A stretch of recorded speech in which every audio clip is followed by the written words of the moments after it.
Hauzik thokliba Irang asida Manipur State Policy for Children 2020 ase thabakta onthok-houbagi chap charaba matam ni haina Manipur Commission for Protection of Child Rights MCPCR gi Chairperson Keisham Pradipkumar na leingak ki pukning chingshinkhre. Wafam ase MCPCR na sinduna Manipur Press Club ta pangthokiba Child Rights amasung Protection gi lamda thabak tawriba stakeholders singi oiba Convergence Workshop amada mahakna phongdokhibane. Samagra Siksa Manipurga Kutsam Naduna Pangtokiba Workshop Adugi Nungi Oiba Wafam Singh Fongdukleduna MCPCR gi Chairperson Keisham Pradipkumar na hai Thamapan Faraba Irang asina maram oiraga chahi 19 gi makhada leiba angang lising kun manga romde lanjenaduna awaba fibam amad leide. Asigumba matam asida lanjenariba angang sing asigi mahai machine amasung haksel gi lamda thoidokna mityeng changbagi tangai fadaba adu chawna lei. Maramaduna Irang gi chaithing nanglaba angang singidama kumja Englishingani subna kungi November tang tara nitoida Manipur leingak na Gazette notification thokiba Manipur State Policy for Children 2020 ase hauzik thabakta onthok-houbagi chap charaba matam ne.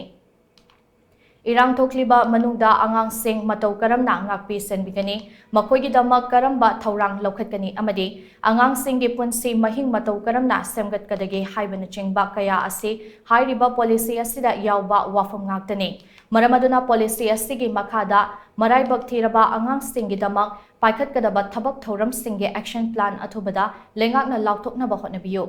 Pradipkumar na makata na hai hauzik thokliba Irang asida nakal animak ke miyoi singna yariba makai angang singda chaithing pibiganu angang singdi lanamasung politics haibasi karisu khangba nate makhoina tungda afaba misak amamam oiraklaga lamdamasigi afaba thabak thoram kaya paikhalakadoribani haiba wafamasina mangda thamhani.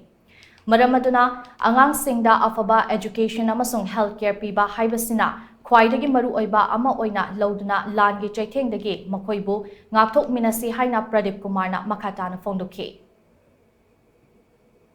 Thokliba conflicti film asiga yamna chusana mawongda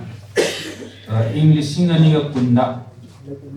November gi 12 Manipur leingakna notification Gazette notification thoki graba Manipur gi the Manipur State Policy for Children 2020 haina maming polaga kogi government na masibu miyam gi oiba mo longna bui da notification thokaba asigumba policy ase objective enact to biro masi cabinet na approve to biro aina yam kanan singdari maramdi hairiba policy si India gi manungda yamna top haibadi conflict oriented oiba conflict ki victim singi yenga semba dumba yamna special oiba policy ma uina lakni.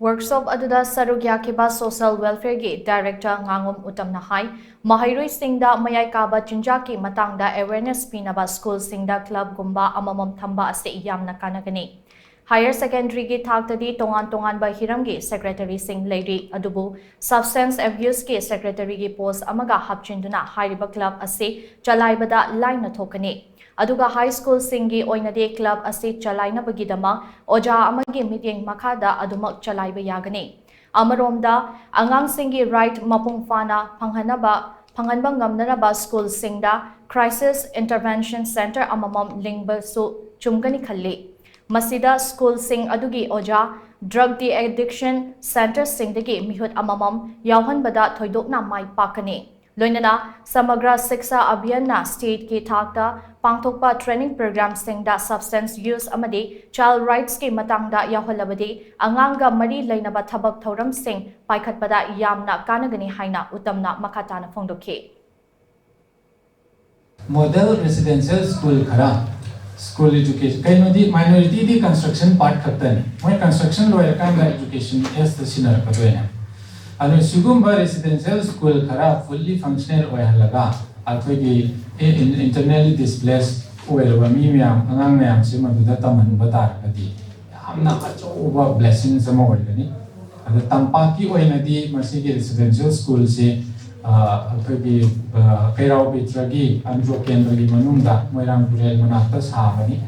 luirabagu mani goidi loisilabani adu masina Howjiki Irang Jina Laibak Tibasi, Moirang Puriazi Red Zone Oibunina, Howjima activate of the Krawag of Omade. Adu safe way was a rather labor to come city of Piraga. Sugumba Ama Anidan activate of Biragadi, a pray